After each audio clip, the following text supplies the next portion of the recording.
Hello, everybody. Welcome to Galaxy Brains, where that is not the ghosts of Christmas past, present, and future. It's Bill Belichick, Matt Patricia, and Mac Jones screaming at each other over which play they want to lose 2 yards on 3rd and goal. And Denny, we talk about the Patriots. We so often begin with either Bill Belichick or Mike Tomlin. This week, it's Mike Tomlin's turn, where you thought he had an eye-catching quote on the Las Vegas Raiders, who they were playing on Christmas Eve night. Yes, look, Mike Tomlin is a master of words, and we've known this for years now. He's been coaching the Steelers for like 45 years. We know this.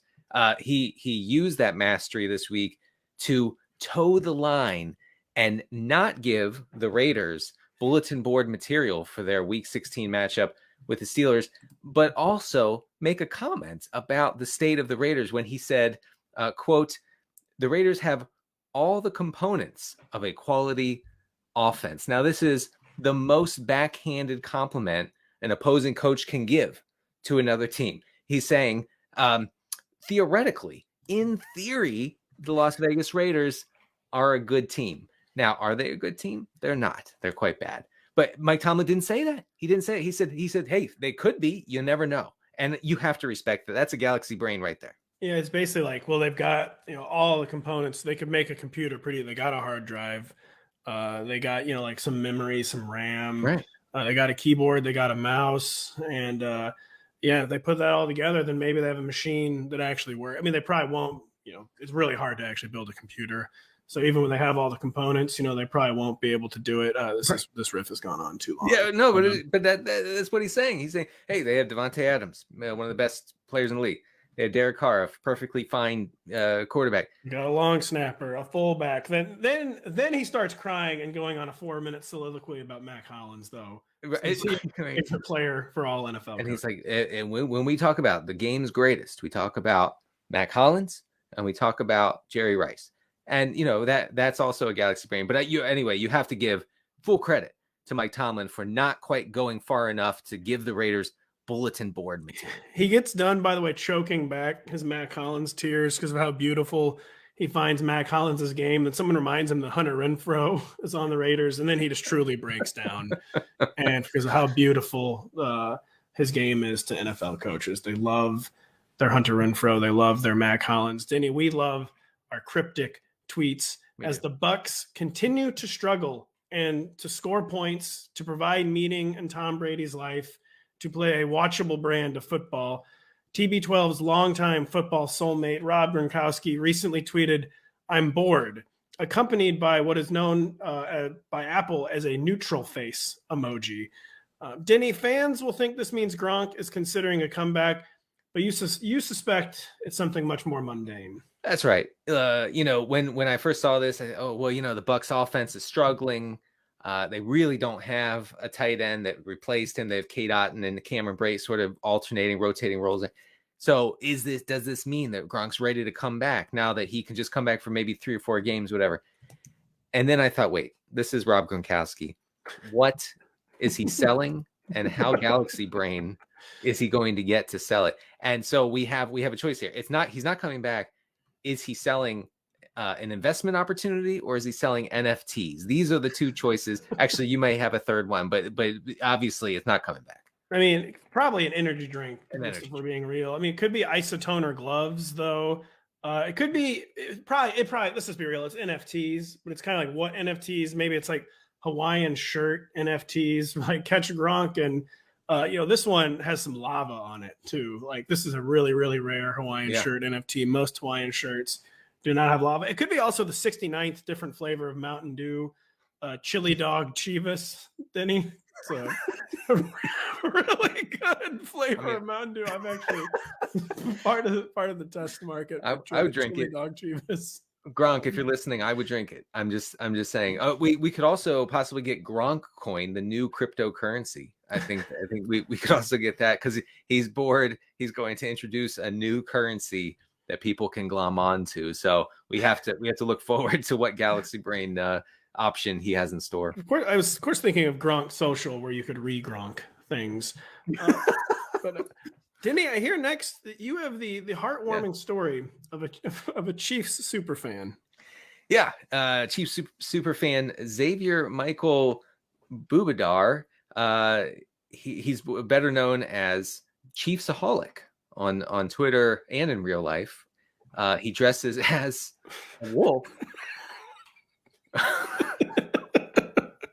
And he also dressed as a wolf, not just at Chiefs games, but when he recently robbed a bank at gunpoint. And but again, I can't stress this enough. He wore the mask that he's famous for while he robbed the bank. So why are we talking about this on Galaxy Brains? Well, when Jalen Hurts goes down with a shoulder injury in Week 15 and his MVP odds plummet and Patrick Mahomes' MVP odds go through the roof. As a Chiefs fan, if you are really a Chiefs fan, you only have one choice, and that is to go acquire a lot of money by whatever means necessary and put that money on Patrick Mahomes winning MVP. And for that, you gotta hand it to Chiefsaholic. You do, Denny, actually, being informed, you do not have to hand it to Chiefsaholic for robbing a bank win a bet. Especially because now he's going to jail and he can't even collect. There is actually a rather robust betting market in a lot of our penitentiaries, I will say. So maybe this is like an inside job he's planning. He's getting the money and then going into prison, and there's like really good odds. Now that's a Galaxy Brain. Say in Leavenworth Federal Prison, where he may be going, very close to the Kansas City area. Oh, actually in the Kansas City area. So maybe there's a deeper level to this game. I don't know much about bank robbing, but one thing I do know from the movies is that you want to wear some sort of face covering that doesn't betray who you are, especially when you are a famous NFL superfan who is on the internet. Maybe if you're most famous for wearing a mask, do not wear that same mask when you are, quote, sticking up a bank. Maybe wear the mask of a former president. Wear an LBJ mask. That seems to work. Wear a Calvin Coolidge mask. For some reason, there's been some Calvin Coolidge fans in modern times, even though he's one of the worst presidents ever.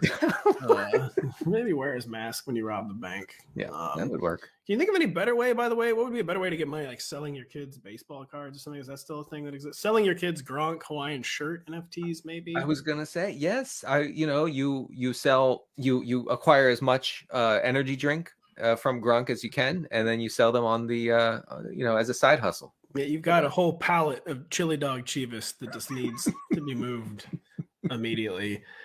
Denny, there has been a nationwide outbreak of football weather just in time for Christmas and the fantasy semifinals. America's fathers, grandfathers, even great-grandfathers are positively giddy at conditions this weekend that will include sustained 25 to 30 mile per hour winds in multiple locations, temperatures that will freeze players' skin.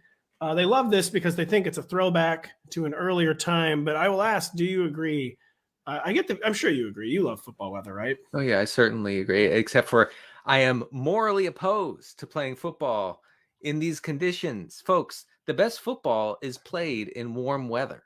Okay? You know what football weather is? It's 75 degrees on a perfectly sunny, windless day. That's football weather because the elements do not distract from the product on the field, do not affect it in any way, which is why I'm begging once again, Roger Goodell, I know you're watching. You're a huge Galaxy Brain fan. Everybody knows this. Roger, you must require all NFL teams to build a dome going into next season. It has to happen because I'm tired of talking about the weather. I don't want to talk about the weather. Do you know how much time I've spent this week answering questions about which kicker to play because it's going to be windy and cold? Do you know what that's doing to me, Roger Goodell? Please, for me as an NFL content creator, as someone who's promoting your thing, please just build domes across the land. I don't want one single snowflake on an NFL helmet for the rest of my life, Roger. You sound like a snowflake saying that, Denny. You know what football weather really is, though? What football weather well and truly is? It is weather that allows Jimmy Garoppolo to win road playoff games. Because when it's 5 degrees in Green Bay in January 20th, no one actually has an advantage. No. Aaron Rodgers can't feel his face at all. So any home field advantage is just gone. So the game becomes a coin flip, and then Jimmy Garoppolo wins his 9th straight playoff game in Green Bay. Nobody wants that. No one wants that. You know what we want? We want Josh Allen, we want Josh Allen in a dome. This is what we want. We do. We never want Josh Allen to be cold for the rest of his life. Josh Allen in a dome, Roger Goodell would have already had to just throw the NFL record book like directly into the trash can. That's right. But no, we have to deal with the Buffalo weather, which stinks. That's true. No one wants football weather. No one wants this show to end, but it must. Thank you so much for joining us for another week of Mind Expansion. Denny Carter and I wish you happy holidays, and we wish that you join us again next week as our brains grow ever larger.